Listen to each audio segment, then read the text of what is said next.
Looks a little different up here this morning. I'm sure a lot of you are wondering what we're doing. A couple years ago, we went over the Seder dinner, the Passover meal, and with this week, with us looking at the last week, the Passion Week of Christ, I thought it'd be a good thing for all of us to, those of us that have heard this before, what the Seder meal is all about. But if you've never heard it, maybe you weren't here 2 years ago, this would be something new for you as to what the Seder meal is all about, the Passover meal.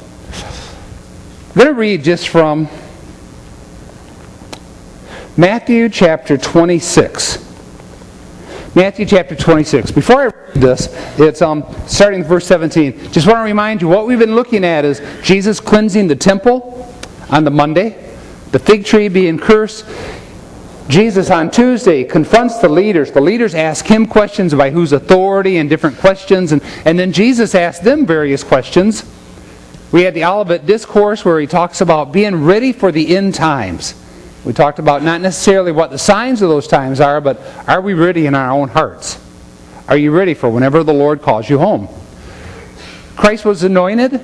We talked about that last week. We talked about Jesus' plans. We talked about Peter's denial, the betrayal of Judas, and today we're going to spend some time looking at the Last Supper.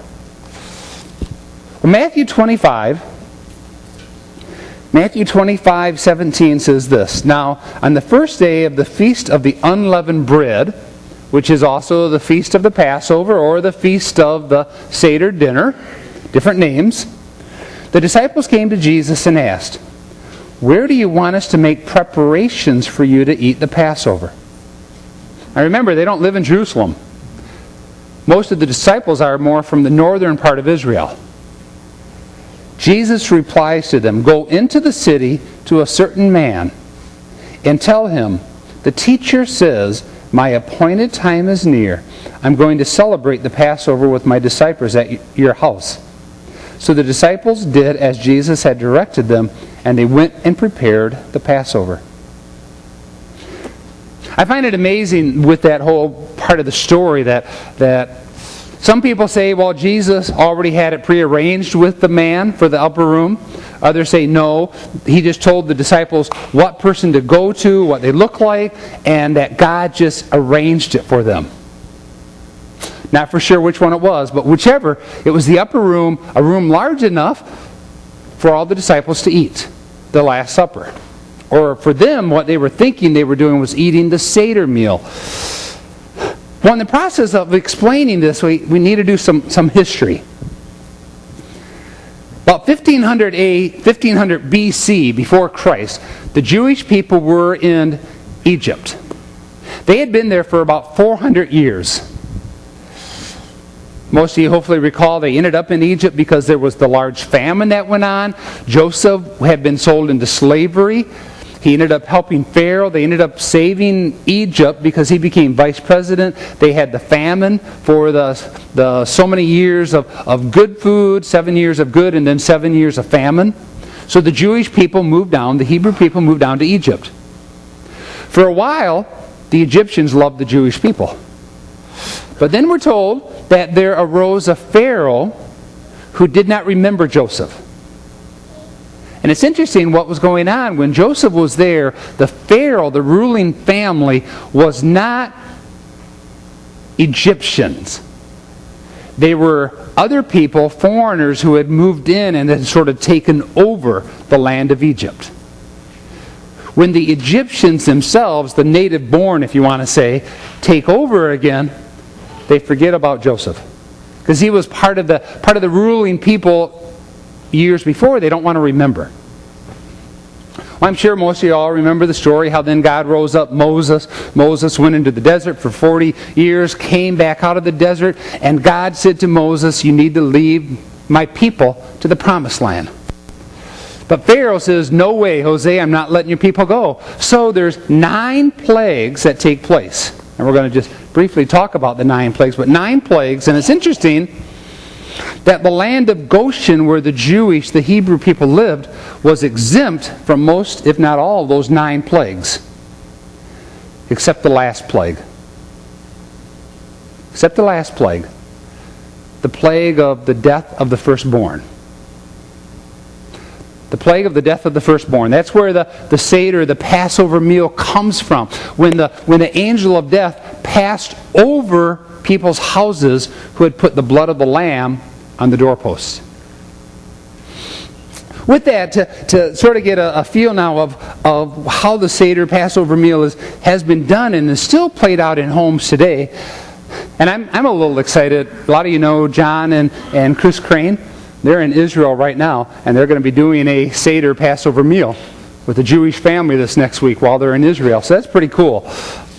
But one of the first things that has to be done is all of the leaven, the bread yeast in the house, has to be cleaned out. It's almost like a spring cleaning for a Jewish family. They got to get rid of all of their leaven. In the days gone by, they used to sell their leaven to their Gentile neighbors so that after the week of the Passover, they could get their leaven, their yeast back. But they'd have to clean their whole house. What's interesting is the woman had to do all the cleaning. That sound normal?